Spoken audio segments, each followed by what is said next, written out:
Hello दोस्तों, good morning, नमस्कार। आप सभी का स्वागत है आप सभी के अपने यूट्यूब चैनल परीक्षा की शिक्षा में। उम्मीद करता हूँ कि आप सभी अच्छे होंगे।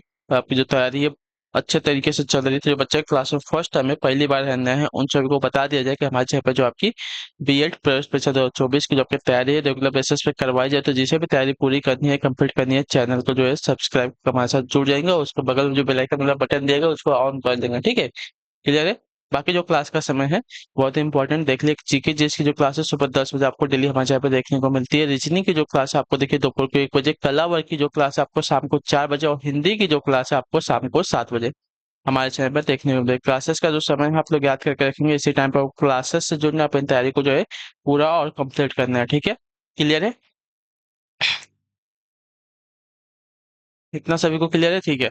इसके अलावा अगर आपको हमसे कुछ बात करनी है, कुछ पूछना है, तो आप हमारे के इंस्टाग्राम पर मैसेज कर सकते हैं। परीक्षा की शिक्षा का इंस्टाग्राम का पेज है, नीचे डिस्क्रिप्शन आप सभी को इसका लिंक मिल जाएगा। पीडीएफ और नोट्स का टेलीग्राम का जो चैनल है आप उसको ज्वाइन कर लीजिए। परीक्षा की शिक्षा का नीचे डिस्क्रिप्शन आप सभी को इसका भी लिंक मिल जाएगा साथियों, ठीक है। तो आप फटाफट क्या करेंगे, हमें इंस्टाग्राम और टेलीग्राम से ज्वाइन कर लेंगे। टेलीग्राम पे क्या है, डेली बेसिस आपको जो क्लास का अपडेट है वो दिया रहता है, और जो एग्जाम का अपडेट कुछ भी होगा आपको यहाँ पे सबसे पहले बताया जाएगा, ठीक है। तो आप लोग यहाँ पे जाके जुड़ जाइए, ठीक है। क्लियर है। और एग्जाम के अपडेट से याद आया, जिसका भी अभी तक करेक्शन नहीं हुआ यूपी बीएड फॉर्म में, जिसको भी करेक्शन करना था, कोई गलती हो गई थी आपसे फॉर्म भरते समय, तो आप जाके अभी जो है पोर्टल ऑन हुआ है करेक्शन वाला, तो आप उसको जाके करेक्ट कर लीजिए, ठीक है। क्लियर है। और बिहार वाले, उनका भी फॉर्म तो मतलब फिलअप चालू हो गया, तो जिसने अभी तक फॉर्म नहीं भरा है फॉर्म अपना जाके भर लीजिए। और बाकी जो अदर प्रदेश वाले हैं, मतलब अदर स्टेट वाले हैं, छत्तीसगढ़, राजस्थान, मध्य प्रदेश, उत्तराखंड, ये जो क्लासेस है सभी के लिए है। तो आप लोग भी जो है क्लास को पूरी अच्छी तरह से अटेंड करेंगे, ठीक है। क्लियर है। तो चलें क्लास स्टार्ट करेंगे। एक एक क्वेश्चन को जो है ध्यान से, अच्छे से, प्यार से देखेंगे और आगे बढ़ते हुए चले। देखिए, मैं आपको क्लास के बीच में नहीं बोलता हूँ कि क्लास को लाइक कीजिए, सब्सक्राइब कीजिए या शेयर कीजिए। आपको सिर्फ एक बार बोलता हूँ। तो आप लोग, मैं क्या सोचता हूँ कि अगर बीच में आपको डिस्टर्ब करूंगा क्लास को लाइक करने के लिए, इसके लिए सब्सक्राइब करने के लिए बोलूँ और चैनल को शेयर करने के लिए बोलूँ, तो ये अच्छा नहीं लगता है, ठीक है। इसलिए आपको एक ही बार पहले ही बोल देता हूँ। तो आप लोग को काम कर दीजिए कि ठीक है, क्लास को लाइक कर दीजिए कीजिए और क्लास को जो है शेयर कर दीजिए। और पहली बार आए हैं चैनल पे, अपनी तैयारी को जो कंप्लीट करना चाहते हैं, तो चैनल को जो है सब्सक्राइब कर लीजिए। इसके अलावा भी आपकी जो बाकी के एग्जाम्स होने वाले हैं आगे, उसकी भी आपकी तैयारी इस चैनल पर करवाई जाएगी, ठीक है। तो आप लोग यहाँ से जुड़े रहिएगा, ठीक है। तो चलिए क्लास स्टार्ट करेंगे। एक एक क्वेश्चन को अच्छे से, प्यार से, ध्यान से देख के आगे बढ़ेंगे। क्वेश्चन नंबर 1 देखिए आपका क्या दिया गया है। सती प्रथा को ब्रिटिश भारत में किसके शासनकाल में असंवैधानिक घोषित किया गया था, बताइए। सती प्रथा को जो है ब्रिटिश भारत में किसके शासनकाल में असंवैधानिक घोषित किया गया था, इसका राइट आंसर क्या हो जाएगा। तो इसका राइट आंसर होगा आपका लॉर्ड विलियम बेंटिंग के, जो आपका दिया गया बी विकल्प आपका राइट आंसर। 4 दिसंबर 1829 में तत्कालीन ब्रिटिश भारत के governor general Lord William Bentinck ने बंगाल सती रेगुलेशन पास करके पूरे ब्रिटिश भारत में सती प्रथा को असंवैधानिक घोषित किया था, ठीक है। जो आपका दिया गया यहाँ पे बी विकल्प आपका सही उत्तर होगा, ठीक है। अगले क्वेश्चन बढ़ेंगे। दूसरा नंबर है, पूछा क्या क्या दिल्ली का प्रथम मुस्लिम शासक कौन था। बलबन था, कुतुबुद्दीन ऐबक था, रजिया सुल्तान थी या इल्तुतमिश था, बताइए। तो आपका राइट आंसर यहाँ पे हो जाएगा साथियों कुतुबुद्दीन ऐबक, जो आपका बी विकल्प देगा आपका राइट आंसर होगा, ठीक है। क्लियर से इसके बारे में। कुतुबुद्दीन ऐबक जो है दिल्ली सल्तनत का प्रथम मुस्लिम शासक था, ठीक है। वर्ष 1206 में गौरी की मृत्यु के बाद वह दिल्ली सल्तनत की गद्दी पर बैठा था। रजिया सुल्तान जो है मध्यकालीन भारत की पहली और आखिरी महिला शासका थी, ठीक है, याद रखिएगा, जिसने 1236 से लेकर 1240 तक शासन किया था। अगले क्वेश्चन बढ़े आपका देखें। थर्ड नंबर आपका पूछा गया है, भारत में सरकारी लेखों का ऑडिट करने का अधिकार किसे है। सीबीआई को है, सीबीसी को है, कैग को है या आरबीआई को है।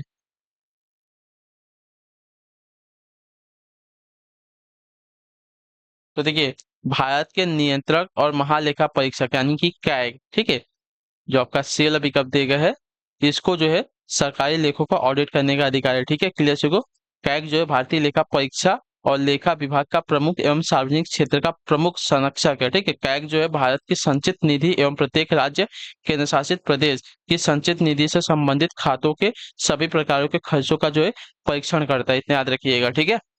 अगला है आपका देखें, चौथा नंबर प्रश्न बताने की कोशिश करेंगे। आपका राइट आंसर है प्रोजेक्ट टाइगर के नाम से बाघ संरक्षण कार्यक्रम इनमें से किस वर्ष प्रारंभ किया गया था। वर्ष 1976 में, 73 में, 75 में या 70 में। प्रोजेक्ट टाइगर को जो है कब स्टार्ट किया गया था? तो प्रोजेक्ट टाइगर को जो स्टार्ट किया गया था आपका 1973 में स्टार्ट किया, जो आपका बिल अभी कब तक आपका सही था। ठीक है, भारत में विलुप्त होती बाघों की प्रजाति हेतु प्रोजेक्ट टाइगर नामक बाघ संरक्षक कार्यक्रम वर्ष 1973 में शुरू किया गया था। ठीक है, यह पर्यावरण, वन और जलवायु परिवर्तन मंत्रालय की एक केंद्र प्रायोजित योजना है। ठीक है, चलिए अगला आपका देखें, 5वां नंबर बताने की कोशिश करेंगे, सही उत्तर क्या हो जाएगा। निम्नलिखित में से भारत में 19वीं शताब्दी में पड़े किस अकाल को जो है प्रकोप का समुद्र कहा गया है? बताइए, निम्नलिखित में से भारत में 19वीं शताब्दी में पड़े किस अकाल को जो है प्रकोप का समुद्र कहा गया है? तो आपका राइट आंसर यहाँ पे हो जाएगा साथियों, राजपूताना अकाल 1868 से 69 को, जो आपका दिया गया यहाँ पे बी वाला विकल्प आपका सही उत्तर होगा। ठीक है, क्लियर हो गया इसके बारे में। भा एक मिनट रुकिए, नहीं नहीं, राजपूताना अकाल नहीं था, थोड़ा सा इसको सही कर लेंगे, करेक्ट कर लेंगे, थोड़ी सी गलती हो गई है हमसे, सॉरी। आपका उड़ीसा अकाल 1866 से 67 वाला, ठीक है, जो आपका डी वाला विकल्प देगा आपका राइट आंसर होगा। ठीक है, वर्ष 1866 और 67 में उड़ीसा अकाल को जो है विपत्ति का समुद्र या प्रकोप का समुद्र नाम से जो है जाना जाता है। इस अकाल में जो है भारत की पूर्वी तट प्रभावित हुआ था, जिससे लगभग 5 लाख आबादी जो है प्रभावित हुई थी। ठीक है, चलिए अगले क्वेश्चन बढ़े, आपका 6वां नंबर क्वेश्चन क्या देगा। सुभाष चंद्र बोस ने स्वतंत्र भारत की अंतरिम सरकार की स्थापना की घोषणा कब की थी? बताइए, सुभाष चंद्र बोस ने स्वतंत्र भारत की अंतरिम सरकार की स्थापना की घोषणा कब की थी? तो इसका राइट आंसर आपका हो जाएगा साथियों 21 अक्टूबर 1943 को, जो आपका दिया गया यहाँ पे ए वाला विकल्प आपका राइट आंसर होगा। ठीक है, 21 अक्टूबर 1943 को सिंगापुर में सुभाष चंद्र बोस ने स्वतंत्र भारत के अंतरिम सरकार की स्थापना की घोषणा की थी। इस सरकार को जो है जर्मनी, जापान सहित 11 देशों की सरकारों ने मान्यता दी थी। ठीक है, क्लियर है।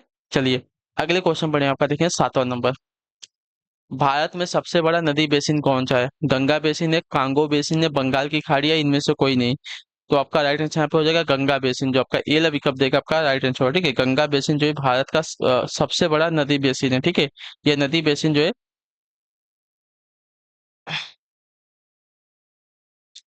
8,61,404 वर्ग किलो के साथ भारत के कुल भौगोलिक क्षेत्र का कितना, तो 25.22% भाग है। ठीक है, याद रखिएगा।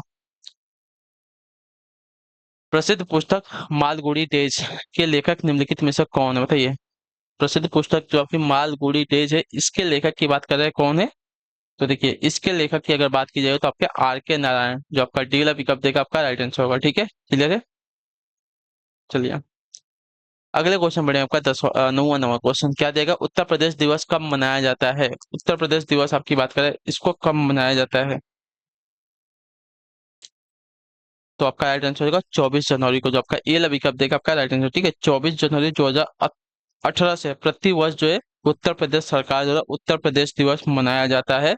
वर्ष 1950 में इसी दिन जो है तत्कालीन यूनाइटेड प्रोविंस का नाम बदलकर जो है उत्तर प्रदेश किया गया था। वर्ष 2017 में उत्तर प्रदेश सरकार ने उत्तर प्रदेश दिवस मनाने की घोषणा की थी, और 24 जनवरी 2018 से जो है हर साल जो है आपका उत्तर प्रदेश दिवस मनाया जा रहा है। ठीक है, 24 जनवरी को। अगले क्वेश्चन बढ़ेंगे आपका 10वां नंबर। इंटर सर्विसेज इंटेलिजेंस ISI किस देश की प्रमुख गुप्तचर संस्था? बताइए, इंटर सर्विसेज इंटेलिजेंस यानी कि ISI किस देश की प्रमुख गुप्तचर संस्था है? तो आपका राइट आंसर यहाँ पे हो जाएगा साथियों पाकिस्तान की, जो आपका दिया गया सी वाला विकल्प आपका राइट आंसर होगा। ठीक है, इसका मुख्यालय आपका इस्लामाबाद में है। इसका गठन जो है आपका वर्ष 1948 में हुआ था। ठीक, अगले क्वेश्चन में आपका 11 नंबर। एटीएम का अर्थ क्या होता है? एटीएम का अर्थ क्या होता है? देखिए, एटीएम का अर्थ होता है ऑटोमेटेड टेलर मशीन, जो आपका दिया गया यहाँ पे बी वाला विकल्प आपका राइट आंसर होगा। ठीक है, क्लियर को। एटीएम का अर्थ होता है ऑटोमेटेड टेलर मशीन या स्वचालित गणक मशीन। ठीक है, इस मशीन से ग्राहकों को नगद निकासी, जमा, बिल भुगतान और खाते से खाता हस्तांतरण में मदद मिलती है। ठीक है, याद रखिएगा। अगला है आपका देखेंगे 12 नंबर क्या देगा। 20 जुलाई 1905 को किसने बंगाल को 2 भागों में बांटने की घोषणा की थी? बताइए, लॉर्ड डफरिन ने, लॉर्ड कर्जन ने, लॉर्ड विलियम बेंटिन ने, या लॉर्ड डलहौजी ने? तो आपका राइट आंसर हो जाएगा लॉर्ड कर्जन ने किया था, जो आपका बिल अभी कब देगा आपका संयुक्त होगा। 20 जुलाई 1905 में भारत के वायसराय लॉर्ड कर्जन ने बंगाल को 2 भागों, बंगाल एवं पूर्वी बंगाल में विभाजित करने की घोषणा की। ठीक है, क्लियर होगा इसके बारे में। बंगाल जो आपका हिंदू बाहुल्य क्षेत्र था, जिसके अधीन पश्चिम बंगाल, बिहार एवं उड़ीसा को रखा गया था, एवं पूर्वी बंगाल में आपके मुस्लिम बहुल क्षेत्र था, जिसके अधीन आपका असम सहित बांग्लादेश के कुछ जिलों को जो है रखा गया था। ठीक है। अगला आपका 13 नंबर प्रश्न क्या देगा, चारों वेदों में सबसे प्राचीन वेद कौन सा, बताइए चारों वेदों में से सबसे प्राचीन वेद कौन सा है। तो आपका राइट आंसर हो जाएगा ऋग्वेद, जो आपका दिया गया यहाँ पे सी वाला विकल्प आपका इसमें क्या है, 10 मंडल है, 1028 सूक्त हैं, एवं आपकी 10,462 ऋचाएं हैं। ठीक है, क्लियर है सबको इसके बारे में। इसके पाठकर्ता को होत्री नाम से जो है जाना जाता है। इसके तीसरे मंडल में आपका गायत्री मंत्र, 9वें मंडल में सोम देवता, एवं 10वें मंडल में आपका पुरुष सूक्त का वर्णन किया गया है। ठीक है। अगला आपका देखें 14 नंबर प्रश्न क्या देगा, निम्नलिखित में से कौन सा जो है उत्तर प्रदेश का लोकप्रिय लोकगीत है, बताइए निम्नलिखित में से कौन सा जो है उत्तर प्रदेश का लोकप्रिय लोकगीत है। तो आपका राइट आंसर यहाँ पे हो जाएगा साथ ही यहाँ पे कजरी, जो आपका दिया गया बी विकल्प आपका राइट आंसर होगा। ठीक है, क्लियर चुका इसके बारे में।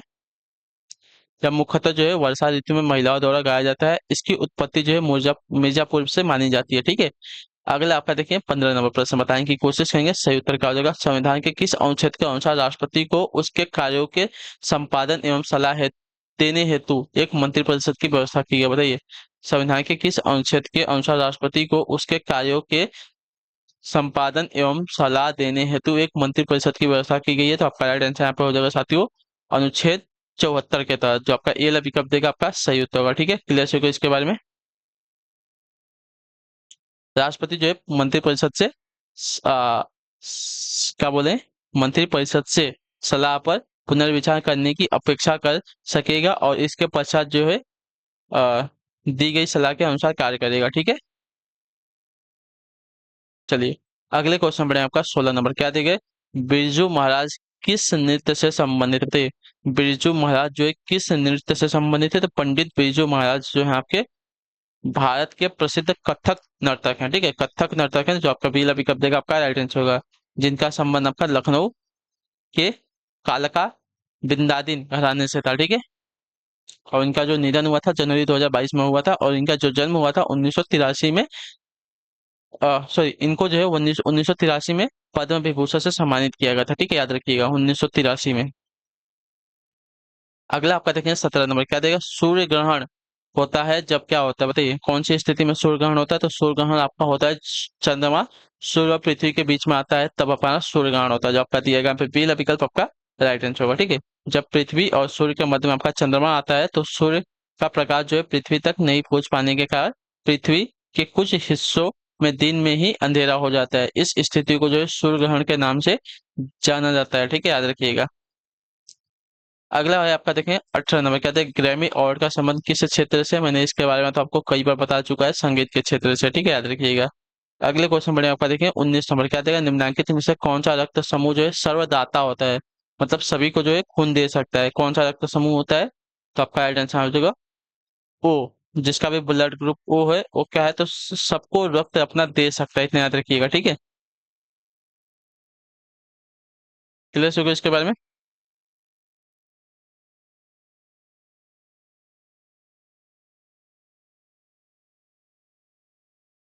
चलिए फिर क्लियर, तो आगे भी बढ़ेंगे इसी के साथ।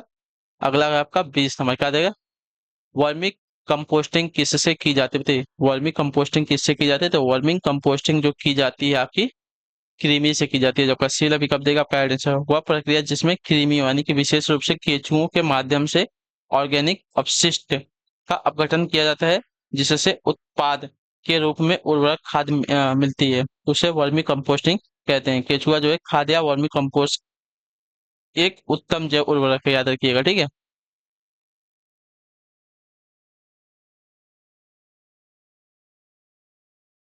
चलिए अगला है आपका देखेंगे 21 नंबर क्वेश्चन क्या देगा, वर्ष 2023 में संघाई सहयोग संगठन शिखर सम्मेलन की मेजबानी निम्न में से कौन करेगा, मतलब कर चुका है।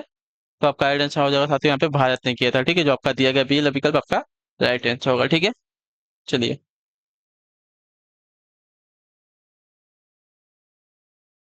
क्या देगा है आपका 22 नंबर क्वेश्चन, भारतीय वन अनुसंधान संस्थान कहाँ पर स्थित, बताइए।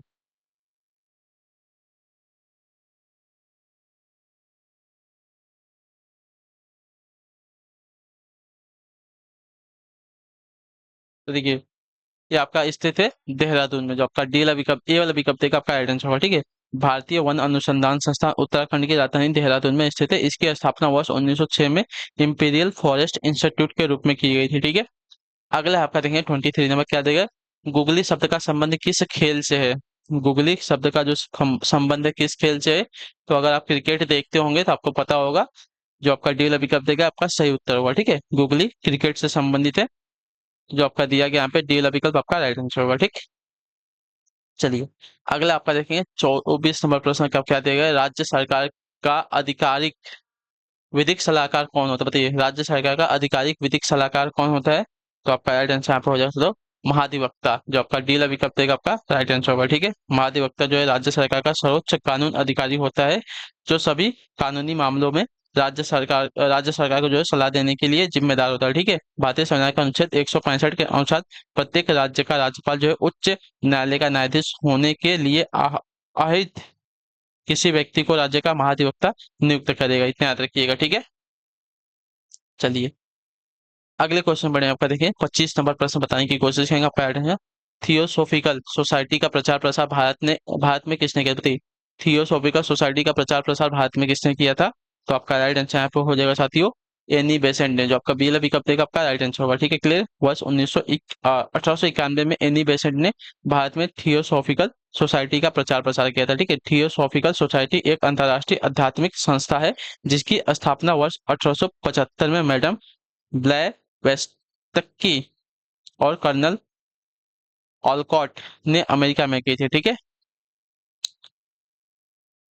अगला आपका 26 नंबर, बीना बेगार के किसने सुदर्शन झील का जीर्णोद्धार किया, बताइए। बीना बेगार के किसने सुदर्शन झील का जीर्णोद्धार करवाया था। तो आपका राइट आंसर यहाँ पे हो जाएगा साथियों रुद्र दमन प्रथम ने। जो आपका दिया गया यहाँ पे डी वाला विकल्प आपका है रुद्र दमन प्रथम ने बिना बेगार या अतिरिक्त करके सुदर्शन झील का जीर्णोद्धार करवाया था। सुदर्शन झील का निर्माण जो है मौर्य काल में पुष्पगुप्त ने करवाया था। इतना याद रखिएगा। ठीक है।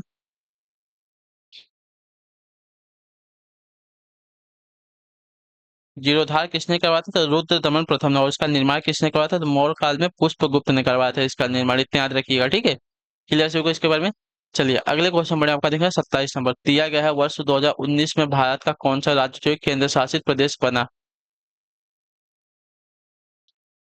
तो आपका राइट आंसर होगा जम्मू और कश्मीर। जो आपका दिया गया यहाँ पे सी वाला विकल्प आपका सही उत्तर। 5 अगस्त 2019 को जो है केंद्र सरकार द्वारा लाए गए जम्मू कश्मीर पुनर्गठन अधिनियम के द्वारा जो है जम्मू कश्मीर राज्य को दो अलग केंद्र शासित प्रदेशों जम्मू कश्मीर और लद्दाख में बांटा गया था। ठीक है। क्लियर हो गया इसके बारे में।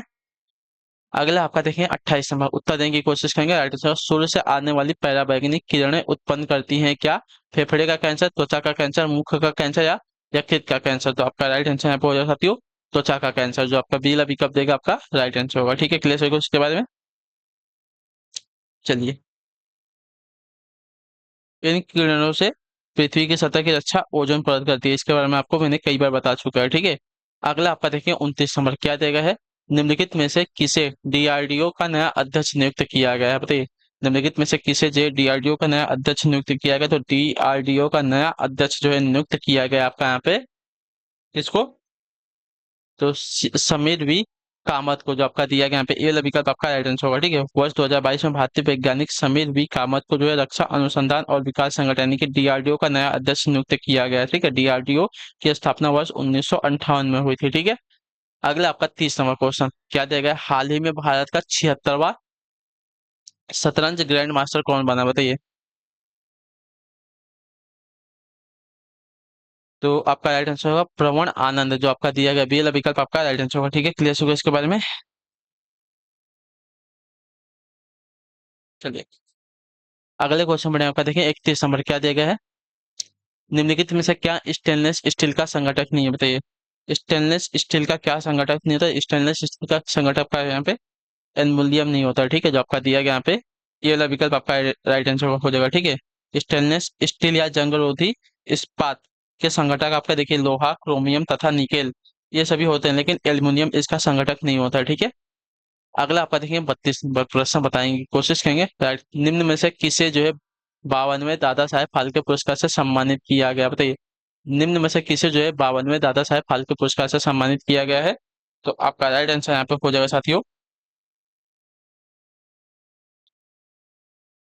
आशा पारेख को जो आपका दिया गया बी विकल्प आपका राइट आंसर। ठीक है, 30 सितंबर 2022 को राष्ट्रपति द्रौपदी मुर्मू ने अभिनेत्री आशा पारेख को जो 52वें दादा साहेब फाल्के पुरस्कार से सम्मानित किया था। ठीक है, क्लियर है, यह भारतीय सिनेमा के क्षेत्र में सर्वोच्च पुरस्कार है। अगला आपका देखेंगे 33 नंबर, सेफोलॉजी क्या है? सेफोलॉजी क्या होता है?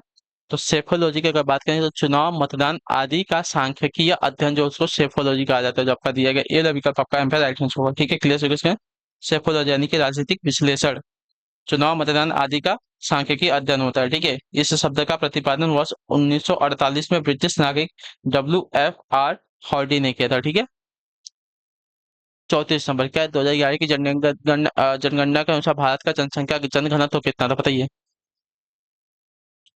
2011 की जनगणना के अनुसार भारत का जनसंख्या घनत्व कितना था? तो आपका राइट आंसर यहाँ पे हो जाएगा साथियों 382 प्रति वर्ग किलोमीटर, जो आपका दिया गया यहाँ पे डी विकल्प दिएगा आपका राइट आंसर होगा। ठीक है, क्लियर हो गया इसके बारे में? चलिए